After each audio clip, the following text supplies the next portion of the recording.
Get ready for the world's greatest Arsenal podcast. Welcome to another podcast by Guns and Yellow Ribbons. Enjoy the show.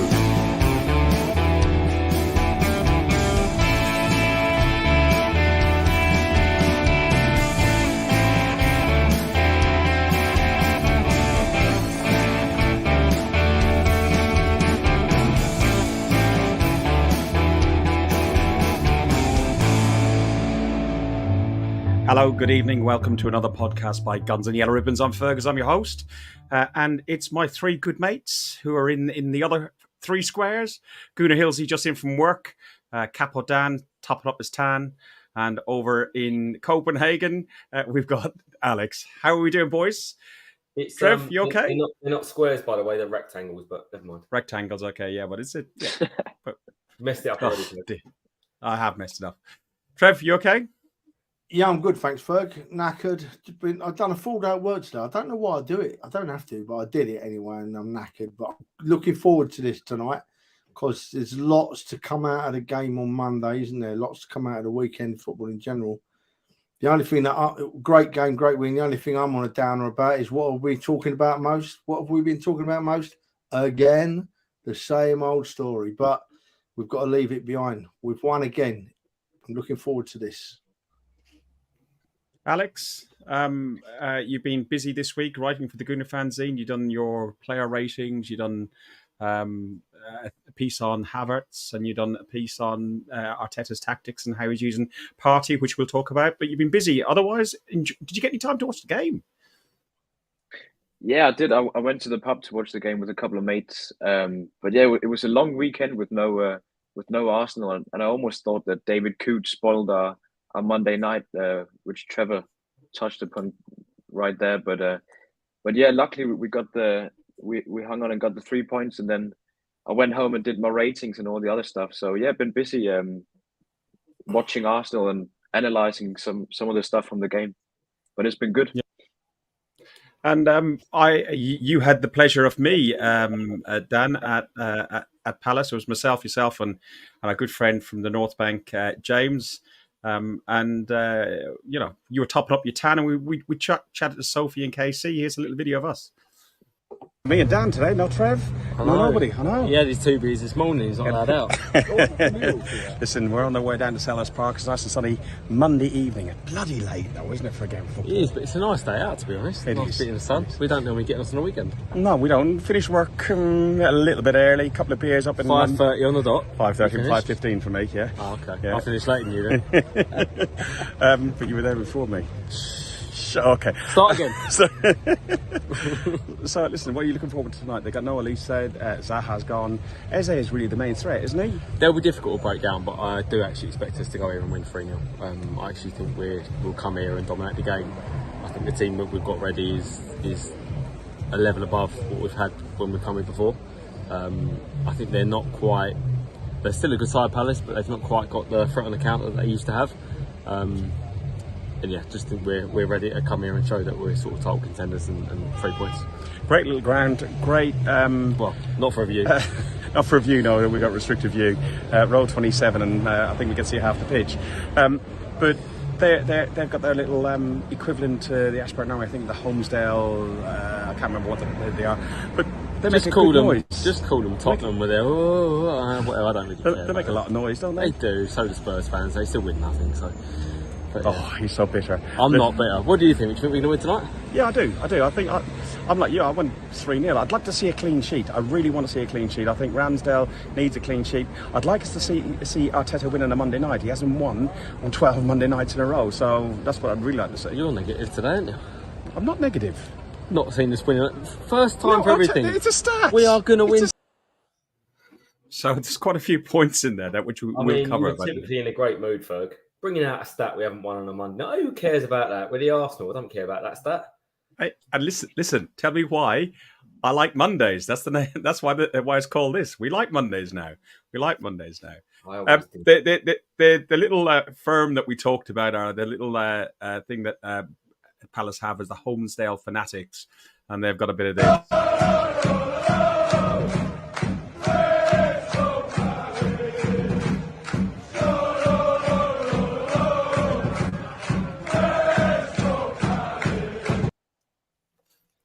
But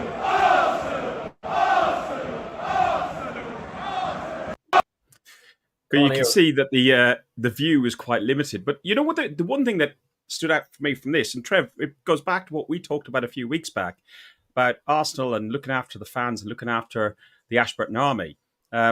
What Palace have done there, I thought has been really good. They've built the section and they're letting them build upon that section with a capo and everything else. And I tweeted on Twitter earlier, I'd just like to see Arsenal support that a little bit further. Trev, what are your thoughts on just like what they've got going down there, and would you like to see it to be supported at Arsenal? They've always had a great atmosphere down at the Palace. You know, they've always had a raucous crowd. They're known for it. Yeah, do you know what, mate? I honestly think that we just need to look after what we've got now at the Arsenal. If you want to give the Ashburton Army some more tickets, great, spread that area a bit. But I think what we need to do is protect what we've got, because we've got a stadium that bounces most weeks. We have the odd off game at the moment. And I'm very happy with the way the atmosphere is. I like the way that you boys have got block 5, 6 and 7 going. I like the way that the upper tier joins in now. We've got a stadium that works for our team. And yeah, I'm all for the Ashburton Army. And if we want to give them some more seats, give them to them, because they don't hurt us at all. But protect what we've got. Arsenal Football Club, we spoke about it last week, didn't we? And about management recognising what's in the business and what they've got. And I think we just need to protect what we've got. I think we do brilliant. I love our fans. And we talked about the lineup that we had at that was going to be against us at Selhurst Park. There was no Zaha because he's left and gone to Turkey. There was no Elise because he was recovering for an injury. And in the main, it was Eze, I think, was the main threat. Alex, what were your thoughts on what we were going to come up against? You know, as we pointed out on the video, you know, we hadn't won on a Monday night since Arteta came to power. You know, it was an important game for us, don't you think? Yeah, I think we have won the last couple of games against Crystal Palace, but they have been a bit of a banana skin in the past for us, and they are a good team as well. Even though they clearly are lacking some firepower up front, with SA being their only real threat, in my opinion. But they are a really robust team and do well defensively. Kept a clean sheet in the first game as well. So I think we all knew we were going to face a difficult task of breaking down their team. But I think if we could keep a clean sheet, I think we'd win the game. And you asked for that as well, and luckily we got that. So yeah. Dan, you know, 10 out of 12 victories in London derbies last season. I think we got the most clean sheets, 10 clean sheets on the road, and no other team in the Premier League got more clean sheets. I think the closest was 6 before. You know, we were going into that, and as I said in the little intro, a clean sheet, and you know, Palace hasn't been an easy game. Whilst we were quite confident in the clip, privately, I think, you know, we knew we could slip up, didn't you think? No, I genuinely was quite confident, to be honest, we'd go and win. I just feel like our team is much better than theirs. And, you know, if we'd continued in the way we were with 11 men, as we should have done, I think we would have extended it. You know, we dug in fantastically, but I think we were much better side. I don't remember them having that many chances, and we controlled the game up until that point. I mean, Palace are a good side. They're always going to be a very tight team on a small pitch to break down. They've got 2 decent holding midfielders that sit in front of their defence, and even the likes of, Jeffrey Schlupp on one side and Ayew on the other, they work up and down very well. And they've got a guy up top in Edouard who can hold the ball up. So they're always going to be a difficult team, but we're just far and above what they are, to be honest. But the clean sheet is massive. You know, scoring goals wins you games, but clean sheets win you titles, and that's what we need to work towards is getting more clean sheets, especially at home. Trevor, Roy, I was going to say Roy Hodgson again. Roy Hodgson isn't a man that we normally would associate with a more attacking prowess. He's very defensive and pragmatic by nature. But recent, with the lineup he's got, and even since Zaha has gone, he seems to have a slightly bit more attack and a flair about his side. Yeah, absolutely, he does. I think Palace had a couple of their forwards out injured, didn't they? Which obviously hindered them a little bit. But whenever you go to Palace, especially whenever you go to Palace, or when you go and play a Roy Hodgson team, you're always going to get a game of football. Roy Hodgson's teams will never ever roll over. He weren't successful abroad and the England manager for nothing. He's a damn fine manager and a decent bloke as well, by the way. So when we went down, I know we're going to talk about it in a bit, but in the bigger picture, when we went down to 10 men, I really thought that there was going to be backs to the wall because I knew that Palace would know how to play against us, and they tried.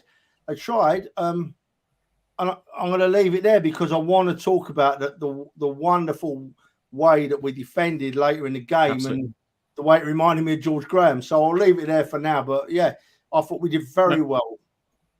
No, great. Listen, just before I'm going to go into our lineup, so I'm going into the game and talk about all the little points that we've all raised in this prelude of the podcast. There was one thing that I didn't like, which happened last season, and it happened again. And we even heard some people while we're in London planning to just turn up to Palace, and just because of the setup of how it is at the away end there, and to let disabled people in, there's a big gate, and some people just rushed the gate, and there was quite a few that got in. And down where we were on the steps of block, where between S and R, it was. I would hate to see if there was some sort of, I don't know. It was just overcrowded. It's the second season going that I've been there was like that. And to be honest, it's the third time because I went pre-lockdown. But in the last two events, I just say to people, I know it's hard to get tickets, but. And people are lucky if you get there, but you're putting other people and you're putting the club at risk as well. But you're putting other people at risk as well. There was children that I saw in there getting pushed around and stuff by people who had a few beers and going. But that's my little bit I wanted to say on the high horse. But let's look at the lineups. The lineups. Tomiyasu was in for Timber, and before the game, the team made a. I was wondering why they were going for this photograph because we're behind the photograph, but. You can see that Timber is his number has been held up, so they went out and played for Timber. And Tomiyasu was in for Timber. The lineups were Ramsdale in goal, Partey, White, Saliba, Tomiyasu, Rice, Havertz, Odegaard, Saka, Martinelli, and Nketiah. There was a lot of talk about before the game. I hope that Arteta doesn't play Partey at right back again. Some people on Havertz back. Some people saying, what's he doing with this tactical sort of change? Why are we doing this sort of three at the back? Some of this has been covered in some of the stuff that you wrote, in particular the Partey role. Alex, I'll come to you first of all. You think that he doesn't really play right back. He only plays right back probably 20% of the game. I'll leave it to you. Yeah, I just argued the case of why he's deployed Partey in that role, and it's something we've seen City done over the last couple of years, especially last season with John Stones, where he'll, in this case it's Partey, he'll defend slotting in at a right back when we are out of possession, but as soon as we get into possession, he'll go into midfield, and having him in that hybrid role, it just affords us to have an extra attacker, which is very useful when we play against those sort of teams where we expect to have the ball for 70 or 80% of the game. So I think it makes sense when we play those sort of teams like Forest and like Palace to drop Gabriel and then play with Partey in that hybrid role and afford to have an extra attacker, which can help us break down the opposition when they have a low block. What did you make of him playing Partey in that position then, Trev? Because you were a bit confused, like many were, the last time we talked about this. Yeah, well, Ferg, having seen it before, mate, and watching us play against Palace, I'm not having it that Partey played right back. Partey played in... To me, it looked like a 3-2-3-2 formation, a bit like the old Herbert Chapman WM formation, I thought that Partey, White and Odegaard worked brilliantly down that left-hand side, pushing on, dropping back, pushing on, dropping back. There was an amazing understanding between them. If we're going to look for a right back, I would put down White as my right back and he's got Partey playing just in front of him, and they're playing off each other, and then Odegaard's dropping into any space they make. I've got no problem with it, but I can't call Rice a right back. He's not Rice, excuse me. Partey's not playing right back in my eye. We can argue about it because you can look at it and think, yeah, he is. But for me, he's not. White's the right back, and Partey plays just in front, dropping in when White bombs up the line. I think it works brilliantly. Dan, what's your thoughts on the Partey position, him playing in that type of stone sort of role, and then also Tomiyasu playing on the left rather than his favourite? If you were going to play him, he's a centre back or a right back, but he played left, in where Timber was covering on the left before. It just makes you question. I'm not questioning Arteta, but you understand what I mean. You just go, why? Well, it's not the first time he's done that, is it, Tommy? Tommy's played left back a few times before. He played there at Liverpool home last year, and he did quite well there.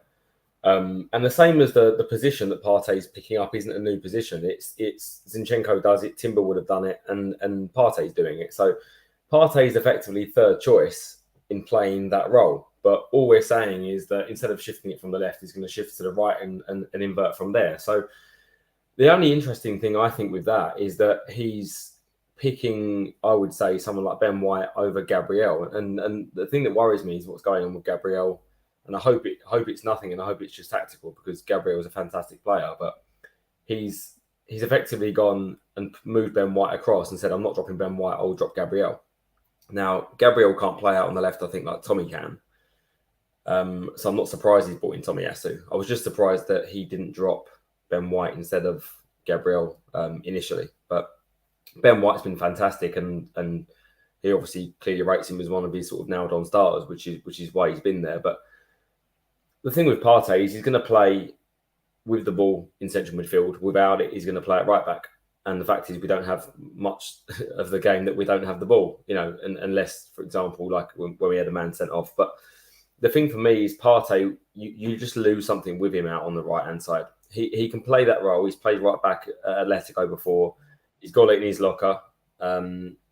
It's just that 2-second delay from when he comes out on the wing and moves inside to then receive the ball. The team's already set. And for me, just his ability to receive the ball quickly and break the lines is what we miss from him being out there.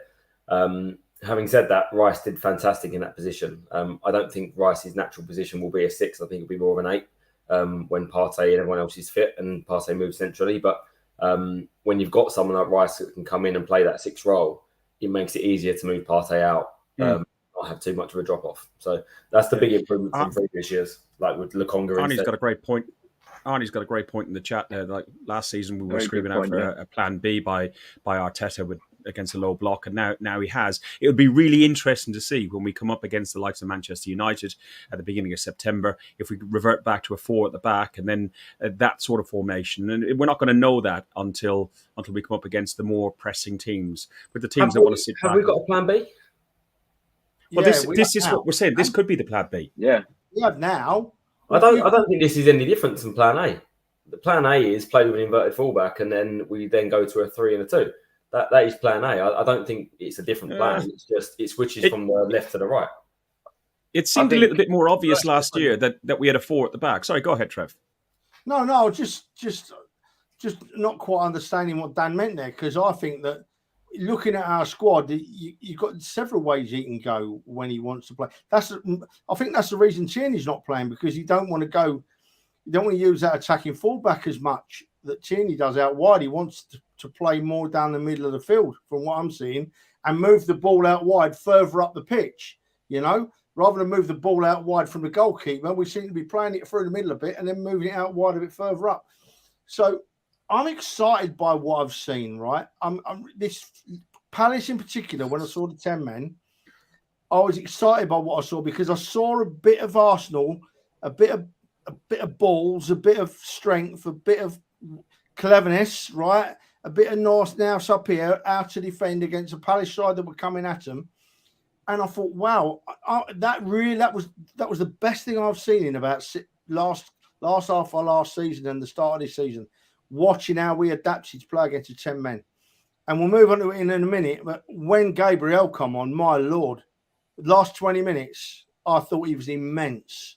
And being able to bring that player off the bench, we ain't been able to do that for years. We ain't been able to do that for years. Bring someone of that caliber with that skill and that passion off the bench. I'm excited by it. I'm excited by what I saw.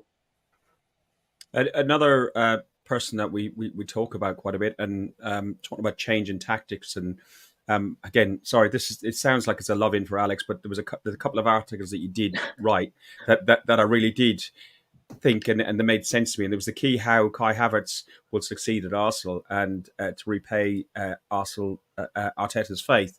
I really like this because I'll summarize it and you can go into a little bit more detail. But basically, what you're trying to say is what they're trying to make is the partnership that I saw at Aston Villa between Odegaard, Saka and Ben White, and the little triangles that they were playing up on the edge of the box. You want the opposite with Martinelli, with who was it? It was Martinelli, Havertz, and often it'll be Rice on that left-hand side when he's not playing the 6.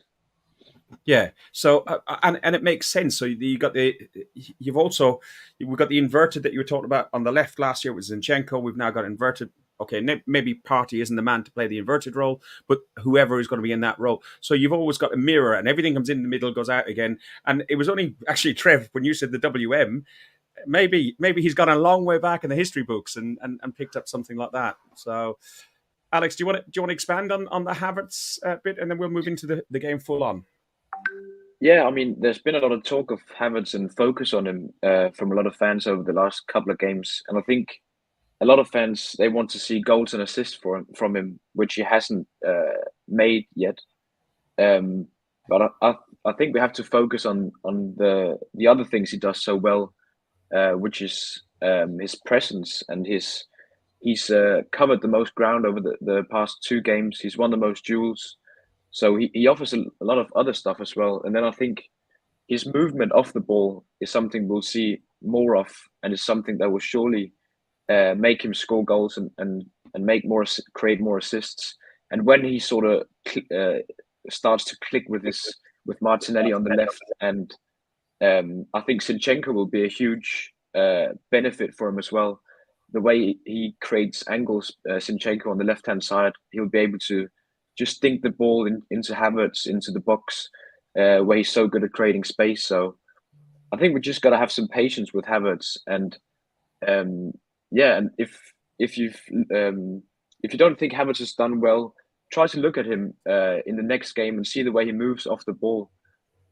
He's constantly moving off the ball and always sort of creating space for his teammates. So have some patience with Havertz and notice the things he does well other than score goals and create assists.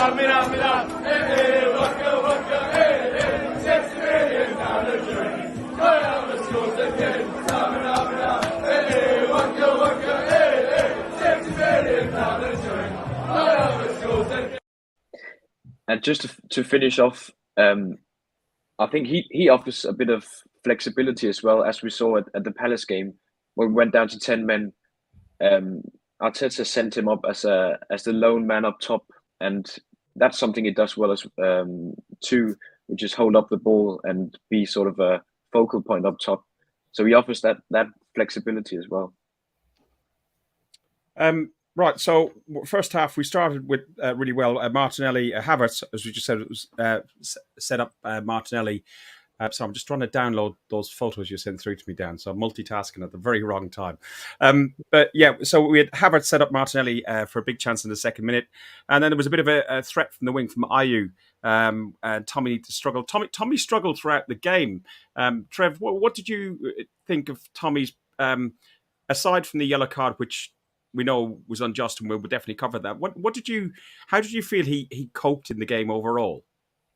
It's weird, isn't it, how we see it? I didn't see him as struggling at all, Ferg. I thought he handled it all right down that side. Ayew's a right handful, by the way.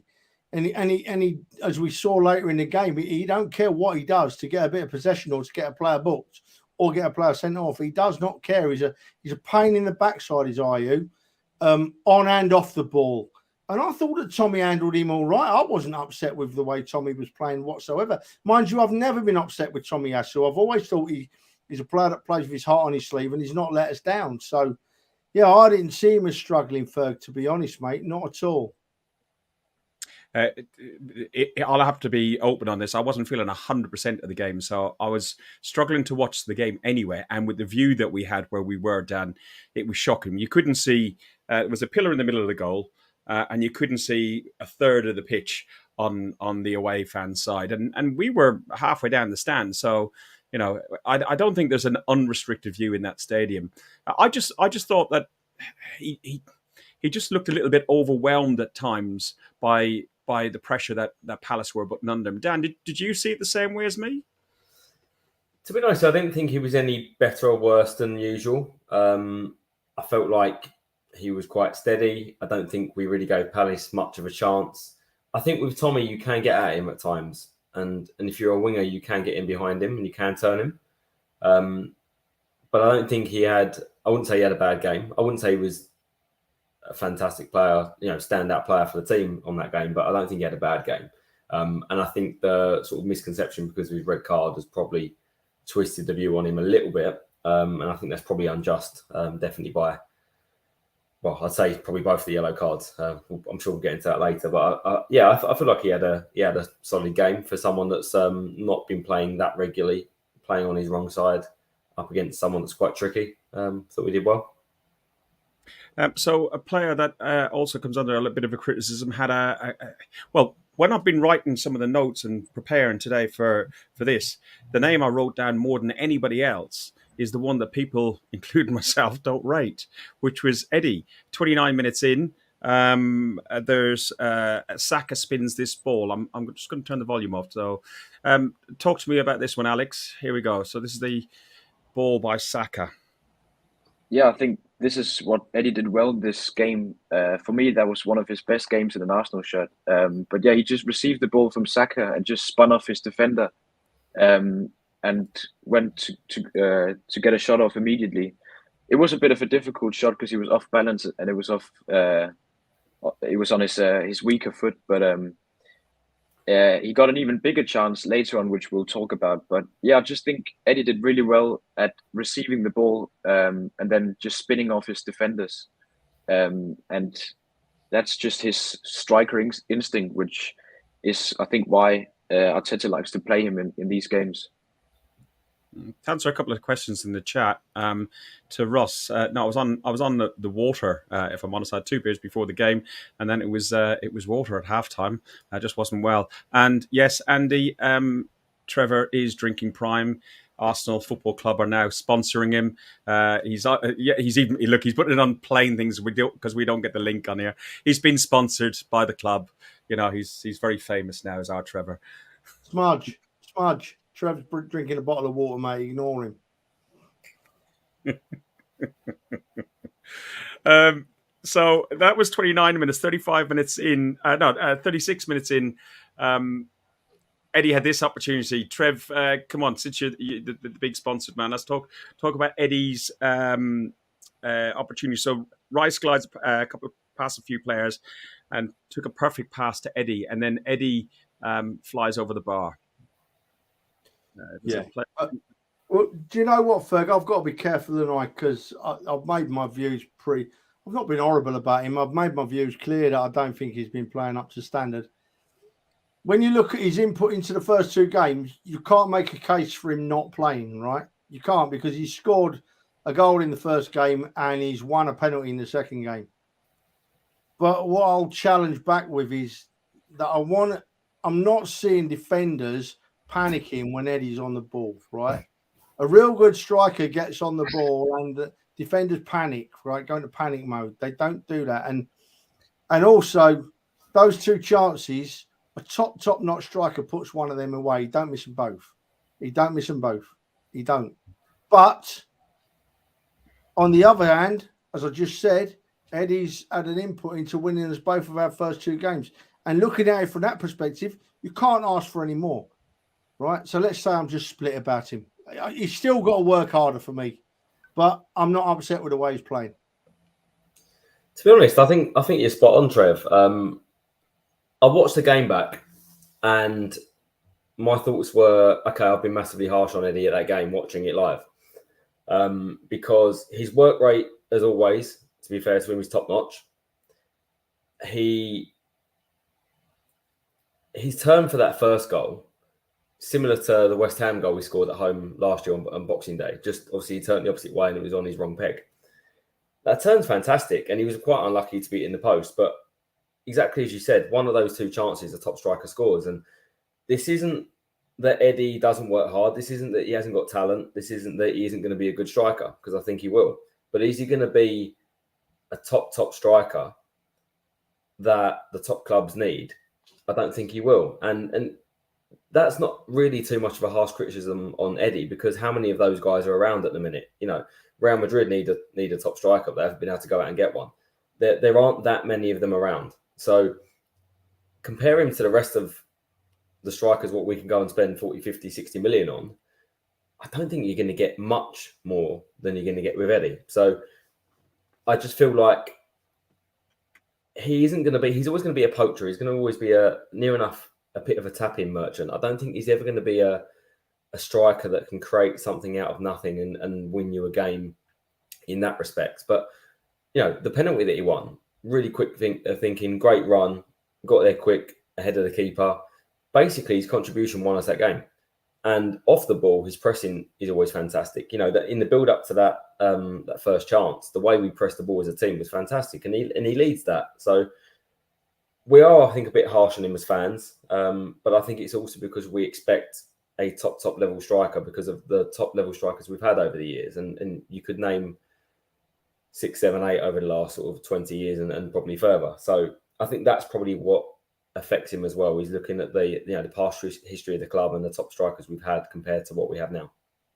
I disagree that I think the fans are harsh on him. I think some people go a bit OTT, but I don't think they're harsh on him. I think probably along the lines of what you said, that I'd expect better from a player in red and white if they're that close and but that in front of the goal that many times with the balls that he gets. I'd expect him to score more, but maybe he would be better in another side, but he's been on loan to Leeds and didn't perform and so on. So let's not... just on that quick, though, are we in danger of having another Xhaka moment? And that's the thing that I don't want to be over the top with him on, because so many people love him, just like Xhaka did. Managers keep him in around the squad because they like him.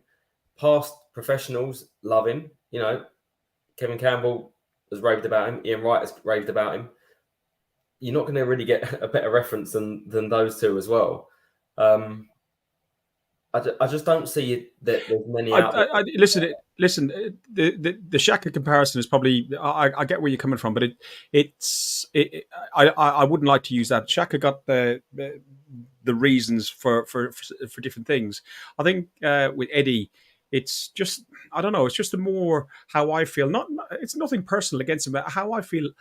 He is as the style of player he is to suit our team. Nothing about the guy personally or anything like that. And I just think I prefer a slightly better player. And there is another player in our squad who can't get into the squad, who we've only seen play once for the first team, and he hasn't been great, but has performed well over in France. And there's a few teams sniffing after him. But I don't know.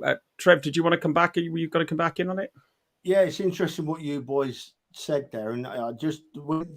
When you talked before, Fergus, you sort of hit the nail on the head, which you probably didn't realise you were doing because you're not clever enough. But right, it's Eddie Nketiah, right?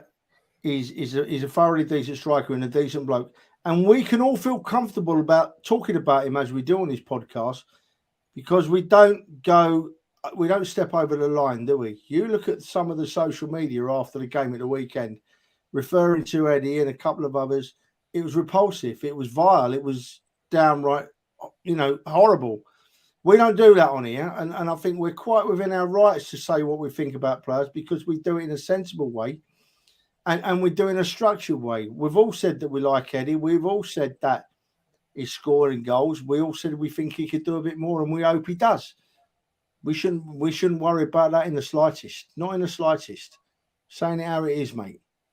Yeah, I mean, I don't think he's going to be the number one striker for our club, but I would argue people would struggle to name a better second striker in the league other than potentially Julian Alvarez for City, that has better numbers when he starts for a club than Eddie does. You know, this is a player that doesn't always play regularly. He comes in when Jesus is out injured, and he comes in, starts, and he scores goals. So I'm not really sure what else he can do other than I think he's just missing the X factor. Yeah, well said. Yeah. Well said. Well said. Somebody who's not missing the X factor is Saliba. Saliba, right in front of us, made. You fed me that line, didn't you? Saliba made this wonderful tackle just before half time. I think it was about 35, 36 minutes in. This tackle was just immense. And what you guys won't have seen afterwards was the pitch. He took half the pitch with him as well. Dan, I was with you and you turned around and looked at me and went, oh, like that.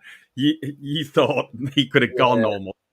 I don't know how I can describe it in a way that's acceptable on air, but there's two things further down that went up into my stomach because I was like, oh, that is bloody close. So much so that VAR even checked it. But I tell you what, watching it back, I don't actually know what VAR were checking. I reckon they just wanted to see it again because it was such a good tackle. Because he was spot on. It was a fantastic tackle from Saliba. His recovery pace is fantastic, but then to go and you know put in a tackle like that, where if you get the timing slightly off, it's a pen. He's a step above the others. People can call him Rolls Royce or whatever you want to call him. He's unreal. Do you know what? Yeah, know what, boys? Right, I hated Saliba when he made that tackle because it was absolutely fantastic, and I watched it on the telly. As you know, I couldn't go, and I jumped up and just clapped and just. Because it was just superb to watch, and it got me another bite from the dog because she don't like me standing up and clapping.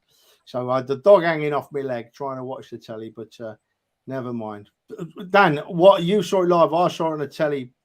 I just thought, oh wow, we've got because in that situation, tackling from behind like that in the box, these bloody useless officials we have nowadays. There's only one thing they're looking to give there. What they're looking for the tiniest little chance to blow that whistle and point to the spot and become the centre of attention. And he didn't give him a sniff. Wonderful. Saliba! 9 shots in the first half. We had the most shots since it was a game on Boxing Day against Bournemouth in 2019. Alex, that was Arteta's first game. And, you know, it was an impressive stat. You know, he's won on his first game on a Monday. He's getting 9 goals. 51 minutes in from the edge of the area, there was a free kick. Now, on this free kick, you felt that Martinelli was standing over it. You thought it was going to go different. I'm going to play the video. It leads to the penalty, and then but you can talk it through for anybody on audio. Yeah, I saw Martinelli was standing over it, and I was kind of wondering why, because it was perfect for a left-footed in-swinging cross, and then I didn't get to think about it before he played that short pass into the box, and Nketiah was quick to react, and he got to it before Sam Johnston. But yeah, it's just those little things that wins games, and that's what won it for us this time. And I saw someone making the comparison to NBA and basketball, because that was kind of what Thomas Partey did. He screened the Crystal Palace defender, so he couldn't get to Eddie. And I'm 100% sure that it's something that's been worked on in training, and it's something they've worked on. And I just love those small little details in the games that we've often gotten right, and our set piece coach has helped us win many games with those sort of small little tricks. So it was just clever. And that led to a penalty, and the decision over the penalty and who was going to take the penalty. A lot of teams talk about that there's a penalty taker nominated beforehand, but it seemed there was a bit of a debate about this. Dan, Saka hands the ball to Odegaard. Odegaard takes the penalty. What did you make about, like, it seemed a bit not chaotic, but it just didn't look like somebody wanted to just pick up the ball and take the penalty straight away, did it? I think correct decision, if I'm totally honest. Listen, the lad has shown massive balls to come back from what he did and score some of the penalties he's done since. But he has missed a couple, and there's not a criticism of him, because there are some people that are just naturally better penalty takers, and I don't think he needs that pressure of being a penalty taker. And I think Ødegaard said after the game, he was asked about it, and he said, he'd just gone up to Saka and said, I've scored my last couple. Can I take it? And Saka's gone, yeah, take it. So I like that from our skipper to step up and say, do you know what? I'm going to take responsibility and, a cool, calm penalty right at the time we need it. So it's not me saying I think Saka would have missed it. I think Saka, 8 or 9 times out of 10 scores them, but he has missed a couple, and I think that the lad is good at so many things. He doesn't have to be our penalty taker as well. Trev, here's the penalty coming up here.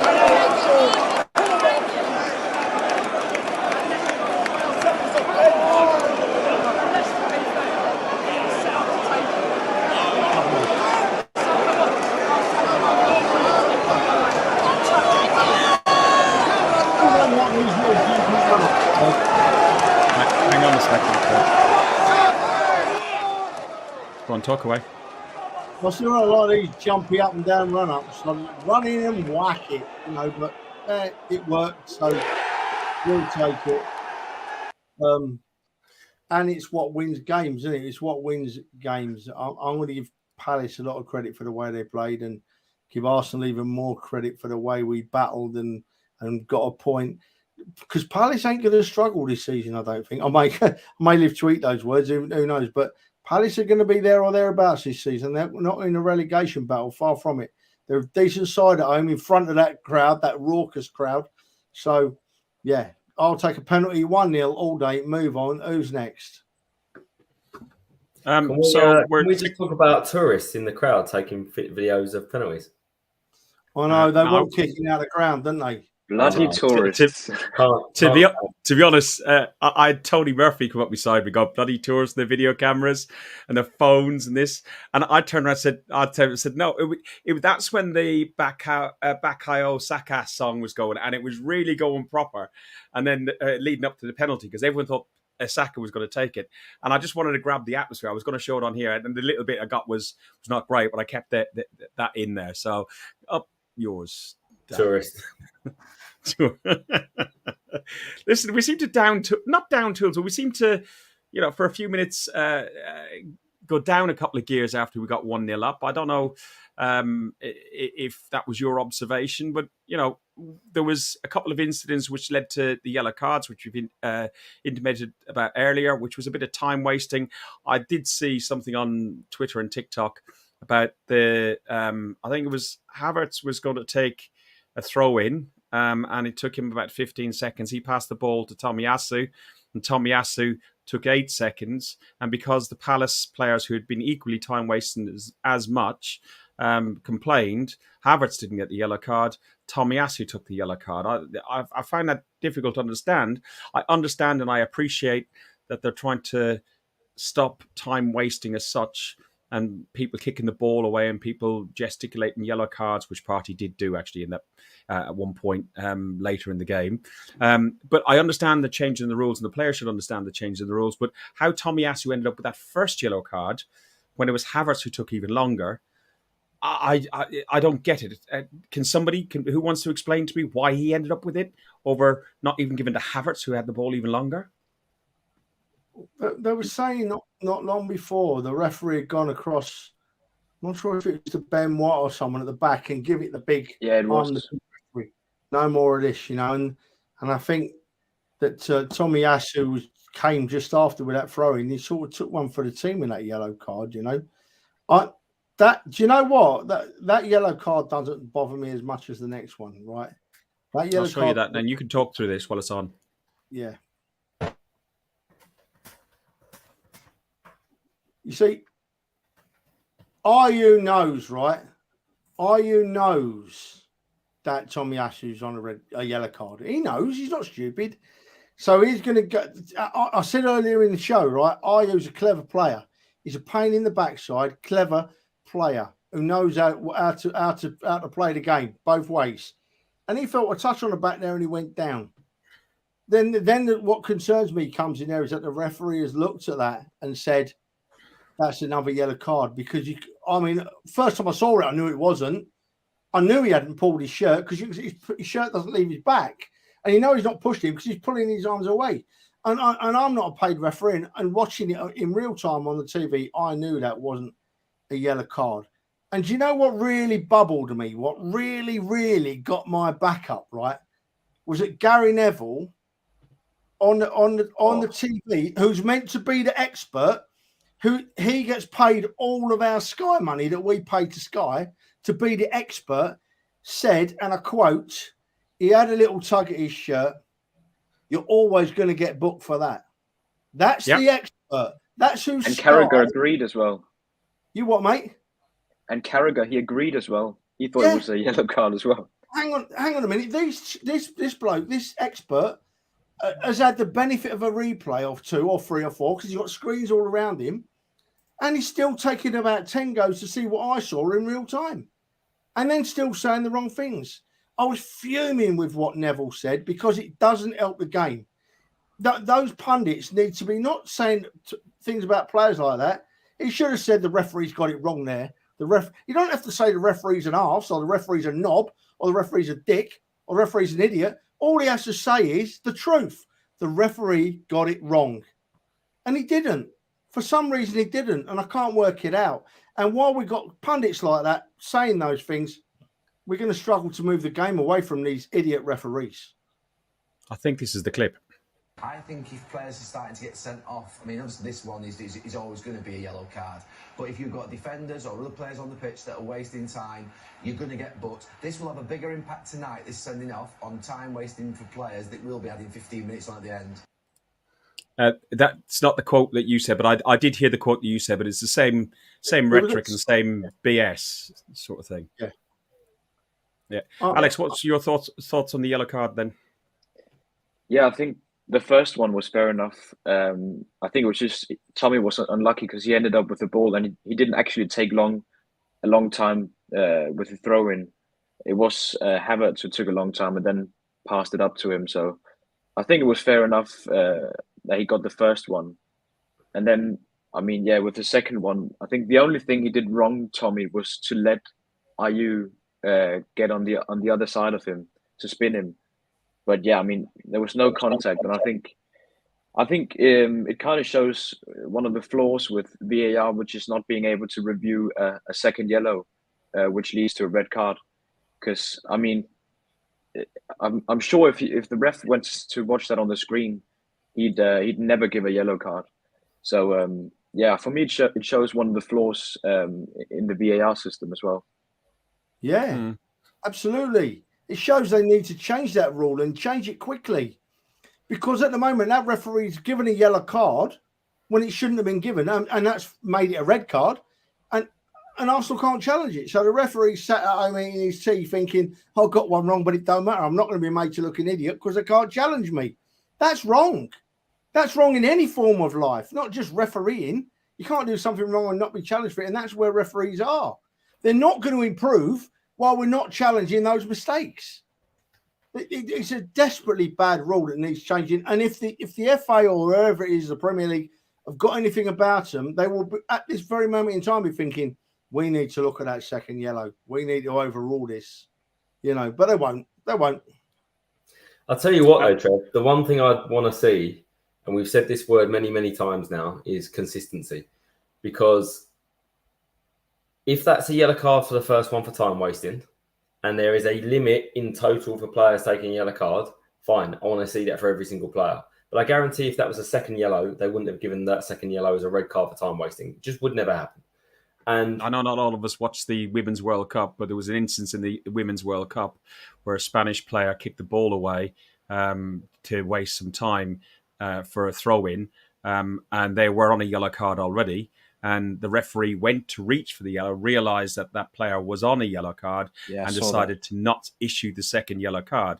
I know it's not the Arsenal game, but I'm just saying, just to reiterate the point you're trying to make, it's consistency, and there should be no. If it is, that's the law, and that's the way it happened. Sorry, you time wasted, and sorry, I thought you pulled the shirt. Then okay, the referee's human; he can make a mistake. He issues 2 yellow cards, and we can't really complain about it. But if they're changing their mind, or they're not using the technology that they could use, it's it's a bit. Listen, we then had 20-25 minutes to hang on, and the game was managed. Where are you going with very, this? very. Hang on a minute. Dan was talking before you. Bloody hell. Oh, go on. I left the game not long afterwards, so I'll leave it to you three, shall I? He's in a rush. He wants to get off and go and have his tea, doesn't he? Look, his spat. He's done out now, Dan. Look at him. What was that? No, the only other thing I was going to say was, again, inconsistency, right? And the time wasting thing is a different issue, but inconsistency within a game, within a matter of minutes, right? Because that Tomiyasu second yellow card, one is ridiculous because he doesn't pull his shirt. You could argue the lightest of lightest pushes. His hand touches barely his back and he falls over like he's been shot. But then straight after for Ayew to quite literally... So our folks got that's a lot better. For Jordan Ayew to literally tug Saka to the ground and not get a second yellow card in the same game within a matter of 10 minutes is just ridiculous. It's just ridiculous. And I just can't see that this is going to be applied in every single game this season, other than in Arsenal games. You know, and this isn't just a VAR issue. This is the ref's performance in that game. I thought was awful. It was. I finished now. Go on. I'm done. You're taking over, apparently. Oh, look, Ferg don't want to talk now. Look, he's straight. Fergus, please, Fergus. Wrong, Ferg. Hang on a minute. I'll put this right. There you go, Dan. Get in there, son. I'll tell you what, that looks good, doesn't it? That looks good. That looks good. Sure, it's like a big red sun in the sky. Go on, put me back up there. I'll lead it. So we had 20-25 minutes to go. At that point, I said bid farewell to Dan, and I made my way back to Norwood Junction because I just wasn't feeling it, and I got to listen to some of it back on the train. But some performances that were outstanding. And I'll let you guys talk about the substitutions as well. But Odegaard in particular, when he scores first, he scores first in 32 out of 36 games we win. And the other one as well, which I'd like you to talk about a bit, Dan and Alex, is Declan Rice's performance. So, he was just outstanding in his We haven't even spoken about him. Trev, go first, and then Alex and Dan can jump in. A second game in the league that he played for us, and I saw the player that I hoped he was going to be already, Ferg. I mean, before he left, most Arsenal fans had grown to love Granit Xhaka. He turned us around, and we all got to see him go. We all loved him, most of us. But I'll tell you what, respect to Xhaka, but Rice is showing already that he is a step up in class. He just purred his way through the game, went into spaces, shut people down. I could talk all night about it, Ferg. He was man of the match he was man of the match in a team that played well by a mile. That's how good I thought he was, right? You could see there was already an understanding as this season goes on, and him and hopefully Partey stays fit and that the WM, the middle of the two, start getting to know each other even better.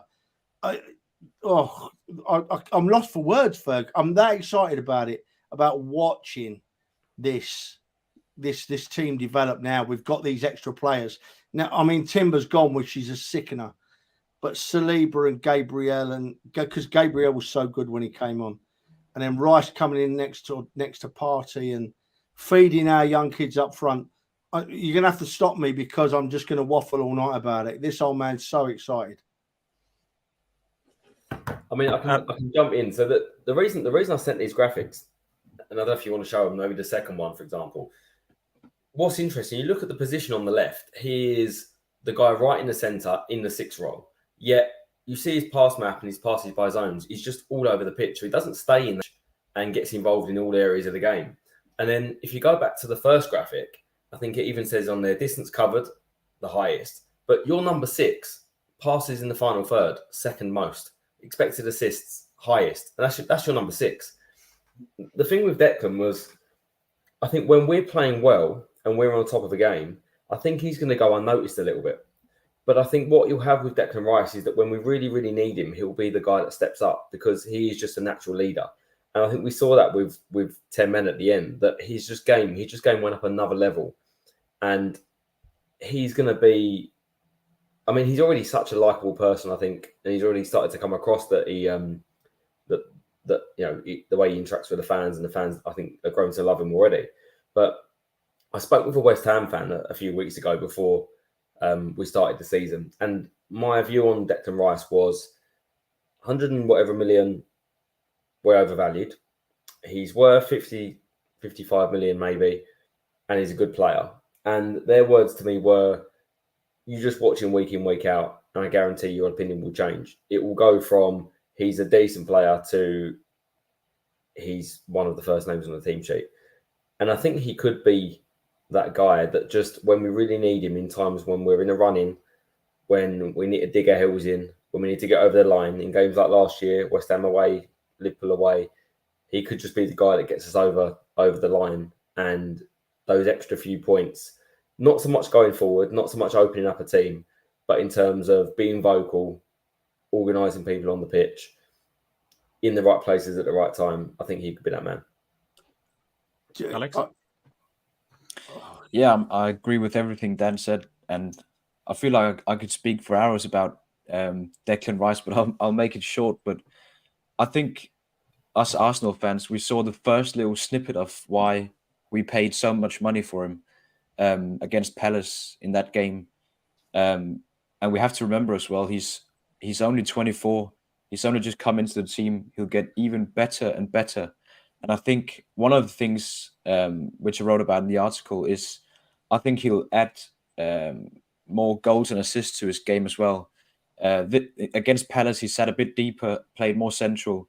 But even then, he almost got an assist from that pass to Nketiah.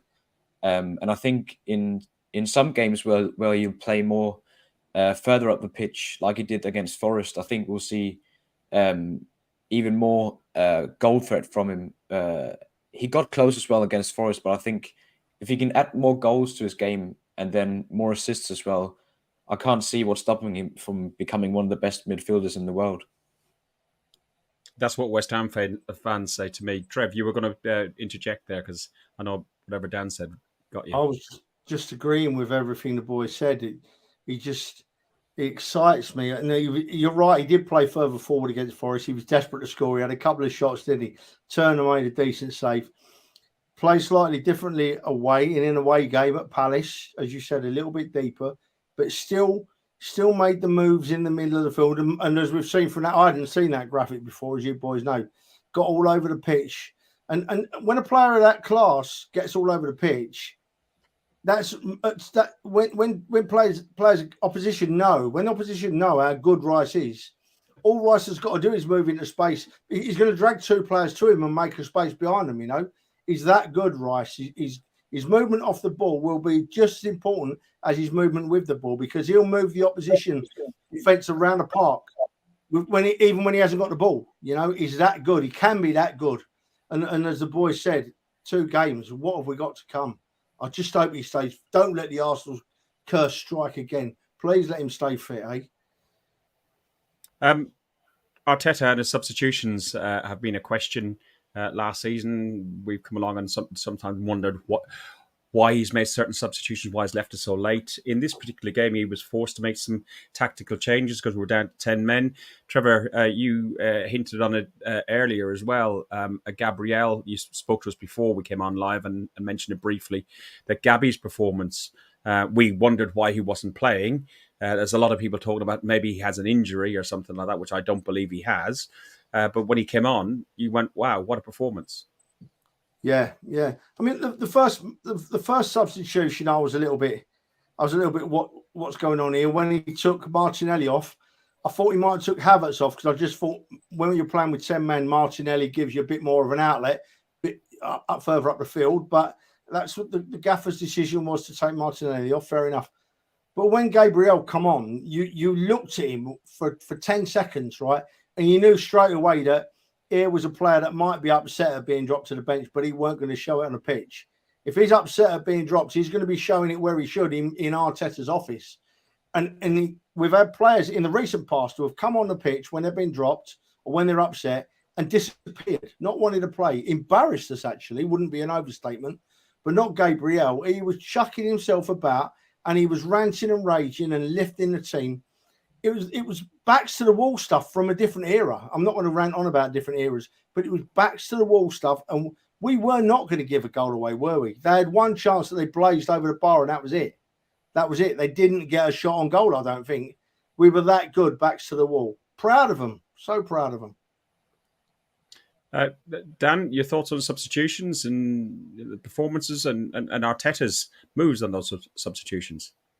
Yeah, I mean, it's just so nice to see a team now that's got a bit about them that can dig in and grind out a result, because we haven't had that for quite a while. You know, we've had that of teams of old that have won titles, but we haven't had that of the teams recently that have not got over the line. But those subs he made, I think, you know, not just Gabriel, Kiwior that came on as well, I think had a very, very big role. Jorginho in front of them as well had a very big role. And he near enough did the Liverpool away 0-0 years ago with Rob Holding coming on. He did it sort of against Palace. You know, came on, went to a back five, moved Ben White out to right back, had Zinchenko at left wing, and then Saliba, Gabriel, and Kiwior as the three centre backs. So went to a back five, and then the three in front, moved Partey inside with Rice and with Jorginho, and just sat in. And there's so much experience in those guys that came on. The likes of Zinchenko, I think, is, you know, still an attacking fullback, but a very experienced title winner. Jorginho, Champions League winner, you know, and even Rice at the age he is, very experienced in the Premier League, and Partey alongside him. And those guys just communication within the team and organisation just turned us into a different team. Yeah, Trev, because you mentioned it before, was it Martin put up a comment about George Graham-esque defence? You mentioned it. Go on, expand on that a bit more, because you obviously have like mind. Mate, just watch the way we played with 10 men, but particularly when Gabriel and I missed Zinchenko and Kiwior, that was naughty, came on. But that's what we used to see week in, week out. That's what we missed towards the end of Wenger, that bit of bite, that bit of passion, that bit of grit about the side. We didn't seem to have that. And it's back in a big way. Looking at that Palace result, it is back in a massive way. That's what we used to get week in, week out under George Graham. You know, you used to get a team that was going to play their backs, play till they've dropped for the manager. And it appears that Arteta's got a bunch of lads around him now that are going to play till their last breath for him. And as a supporter, I don't ask for any more than that. That's all I've always said it, haven't I? That's all I ask. Go out on that field and give me everything for this badge, you know? And I was so proud of them that last 20 minutes. Wow. Unbelievable. Palace at home with 11 men, with that crowd behind them, coming at us, and we looked comfortable. I really thought we looked comfortable and didn't look like giving a goal away. Very, very good. Better than a lot of people give us credit for. Alex, I heard Trevor mentioning earlier that Declan Rice was by far his man of the match. In your player ratings in the Gooner, you had Declan Rice and also Saliba at 9 out of 10. If you were to choose one of the two, who would you say was your man of the match then, Alex? I'd go with Declan Rice, because I think he did so many things well. Not only his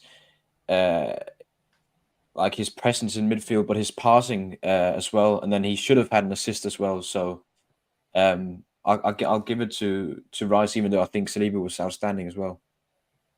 Was that another Alex article? Oh, Alex. Ooh. Yeah, it is his three of them. He's done well. He's done well. Listen, Mr. TikTok. 59,000. I know you're keeping account. How many's it up to today? Ferg, just put me to the top. No. You're okay. Okay. Do you want to say who your player of the match was then, or man of the match was? The fans. No, I'm going with that. I'm going with Declan Rice. I'm going with Declan Rice. I think he was the best player by a mile. Although Alex, Tomiyasu, 4 out of 10. Come on, mate. He got sent off. I saw that actually, Alex. You should be ashamed of yourself, son. I thought he To was be honest- the worst player of the game. You're not going to get an all Alex from me for that. Sorry, not good enough, Alex. Yeah. Well, to be honest, the one I was going to say, for me, because I didn't watch the game as intently as I would normally watch it. I thought Saliba, because I've seen that tackle in front of us. That tackle in front of us was just outstanding. Saliba was there, but I thought Rice had an excellent game. The one I was going to question you on here was Martinelli, 6 out of 10. I just thought, a little bit harsh. Do you think? No, I don't think he had a good game. I think he first of all, he should have scored in the second minute when Havertz set him up. And then I just didn't think he looked up to his best at Palace. And then, of course, he got substituted early as well. But yeah, I thought Saka was better than him. I thought Eddie was better than him as well. So it didn't make sense for me to give him, Martinelli, the same score as Eddie and Saka. But I want to hear your guys' opinion as well. I feel the need to reiterate here, Ferg, because I said that Rice was man of the match by a mile, but I must reiterate, he's man of the match by a mile in a team that played very well. I'm not running the other players down there. A team that we played really well as a unit. Rice just shone for me on the night. I mean, I wouldn't quite say it was a 6. I think the fullback up against him, I think, had a good game, to be honest. And it's normally one or the other where Saka or Martinelli gets the best of their fullback in a one-on-one situation. So, but Gabby was still up and down all day, working hard as he always does.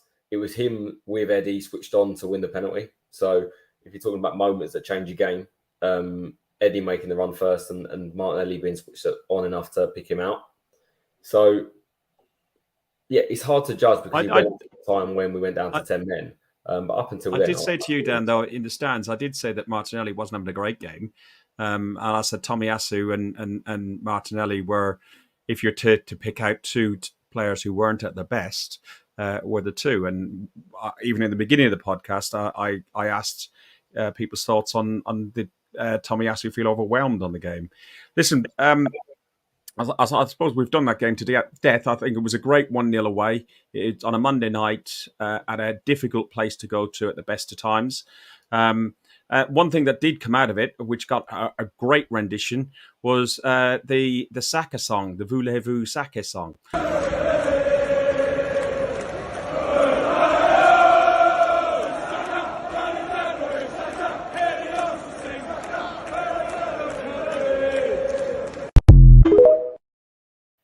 Capodan.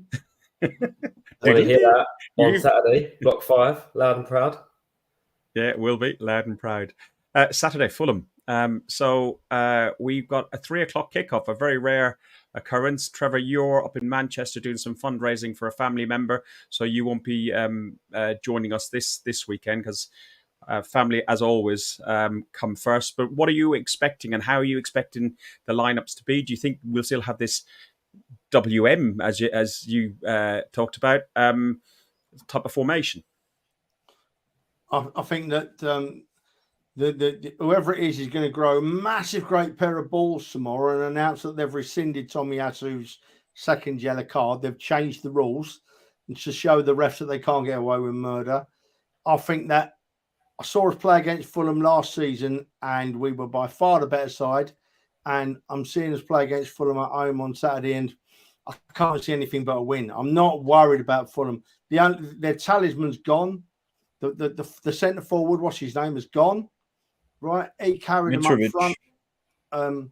And then you look at the Arsenal side. Even without Tomiyasu, we're strong and we're very strong, and we're not going to get challenged by the likes of Fulham this year. Oh God, don't let this come back and bite me badly. But I can't see us getting challenged by Fulham at all. We are too good all over the park from 1 to 11, and we're going to win by 3 clear goals, easy.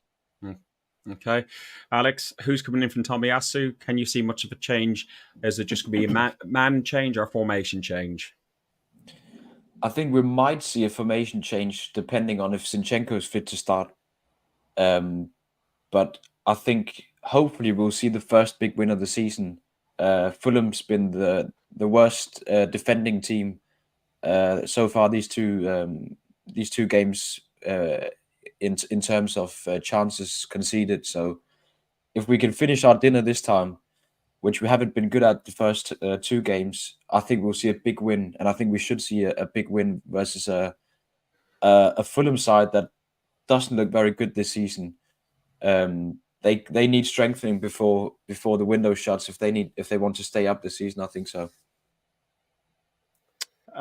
Dan, your thoughts on how you'll see this lining up? Alex, give us your score prediction, by the way. 3-0. 3-0. Okay. I'm going to go for 4-0. And I think there'll be a few changes to the lineup. I think with Tommy out, Zinchenko will come in. I'm hoping that you'll see Gabriel come back in as well, alongside Saliba. And I think Ben White will go to right back. It'll be the same system. It'll just be Zinchenko that comes in alongside Partey. And then I think you'll see Declan Rice pushed up further alongside Odegaard. And then Saka, Martinelli in each wing. And then it's a choice between Havertz and Nketiah up top for me. Okay. I don't think he'll drop Havertz. Do you think so? Yeah, that's the reason why I'm thinking I'm not sure. But then I also can't see him dropping Eddie at the minute. So I just feel like both of them in that game where Zinchenko comes back in, hopefully Gabriel does. I don't think it fits. So unless he's dropping maybe Partey or something like that, and I can't see that happening either. So it could be that Gabriel doesn't get back into the lineup at the minute, and that it's Ben White a centre back. But that's a possibility. I'd be surprised if he plays Partey on the right coming in and Zinchenko on the left. I feel like it's one or the other. So that's why I think Ben White will move back out to right back if Zinchenko comes in on the left. Yeah, that makes sense. Actually, that makes sense. Personally, I think we'll concede at home. We seem to have done it consistently last year, so I'm going to go for probably 3-1. The only reason Fulham are being flattered in the league in 13th position at the minute, only because who they played in the first league game was against Everton, which is, and they shouldn't have won that one. Yeah, probably not. No, but there's a lot of teams down there that are pretty damn average. That battle for the drop.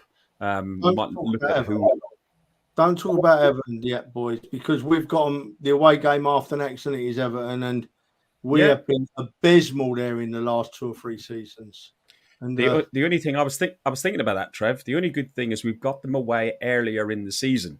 Yeah, when we had them February. By that stage, they were in trouble, and they got rid of their manager. And I think Dyche might last till November, December before they start thinking if they're going to move, by which stage we'll have played them. So yeah, not jinxing it or anything like that, but I do get your point. So I'm going for 3-1 to the Arsenal. We've touched on Gabby and why he's not playing. Do we think there's anything in this Saudi talk? Dan, do you think there's anything in the Saudi talk? I mean, from what they've been saying, that Arsenal stance is no, he's not going anywhere, and that they've moved on, hopefully. I did also hear a rumour that they've reignited some talks with Pepe, so let's hope that's also true. But no, I certainly hope not. I don't want to see Gabriel leave. Big player, beast at the back for us. Let's hope it's just noise, and maybe he's just had a little niggle, and he's just making sure that he doesn't pick up an injury, given that Timber's also out for quite a while. Hopefully he's just being a bit more sort of sceptical. Alex, another player that is on the fringes. Okay, you talk about Pepe, but Balogun with Chelsea, Monaco and Inter Milan. Is it Inter Milan, the Italian team? Yeah, all have shown interest. Monaco have had a bid rejected. Inter Milan, I think they're in and out of it. Chelsea haven't made a bid yet. What's your thoughts? If we let Balogun go, I don't have an issue with him going to Monaco or Italy. I have an issue with him going to Chelsea, don't you? Yeah, it seems like there's been a lot of interest from other Premier League clubs as well. I've heard Fulham mentioned as well. But yeah, of course, I'd rather see him go to Monaco. I really don't want to see him go to Chelsea, that's for sure. So I hope that Monaco will come in with a bid in the region of £50 million, which seems like our asking price. So I agree with you. I really don't want to see him go to another Premier League team, especially not Chelsea. So fingers crossed that Monaco will come in with a big bid. Yeah, and I suppose the last thing to talk was just closing in the end of the transfer window. Trevor, is there any positions that you'd really like to see covered? We've got 4 really good signings in Raya, Havertz, Rice, and Timber. Sorry, I knew I had 4 of them in my head, but you know what my head's like. Would you like to see anything else come in? You've got the Saudi window open until I think it's the 8th of September, but they can only have 8 international players. So talking about getting rid of people to Saudi Arabia, just getting some money in and getting people with big wages off, like the likes of Pepe and so on, is getting less and less possible. So is there anybody you'd like to come in? Yeah, I can't name names because Dan hit the nail on the head earlier when he said they're a rare breed at the moment, but I'd still like to see a forward come in. Still like to see a striker come in. Okay, guys, we've done an hour and 15 minutes. If you like what we do it for fun. We enjoy everyone in the chat. Tonight we only went out on a little bit on Facebook, very limited, but mostly on YouTube. We've had a few viewers in, a little bit less than we normally would do. It's a Wednesday night rather than a Monday night, but we would appreciate if you click the subscribe and the like button, get notifications when we go online. It's fun. The more of you guys that we know are out there, the more fun it is for us to just to get to do it. We like doing it. Doing what? Before doing what? Doing it. Doing it. We like annoying Fergus, to be honest. I like doing it, Ferg. Do you? Yeah. I know you do. Yeah.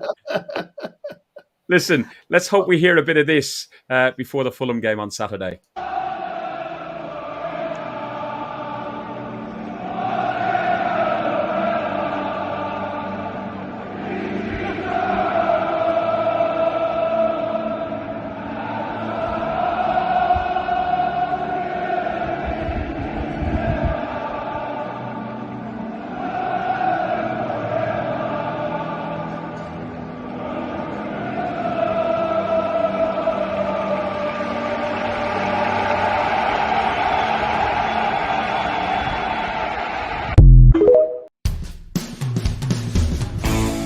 Thanks for listening to Guns and Yellow Ribbons, an Arsenal. Oh, I think Trevor wanted to come back. Trevor, I saw your face really. I stopped it. No, not at all, mate. I was just like, you know how that song gets me, Ferg. Didn't want to come back at all, mate. Just smiling and happy and supporting our great club, aren't we, eh? And we're going to do all right again. Can I press the button? Yeah. Wait, no, hang on. Yeah, now. Go on, do it now. Go on. Thanks for listening to Guns and Yellow Ribbons, an Arsenal podcast by Arsenal fans for Arsenal fans. Follow us on Facebook at Guns and Yellow Ribbons or Twitter at Guns and Ribbons. And remember to rate and review us too. Up the Arsenal.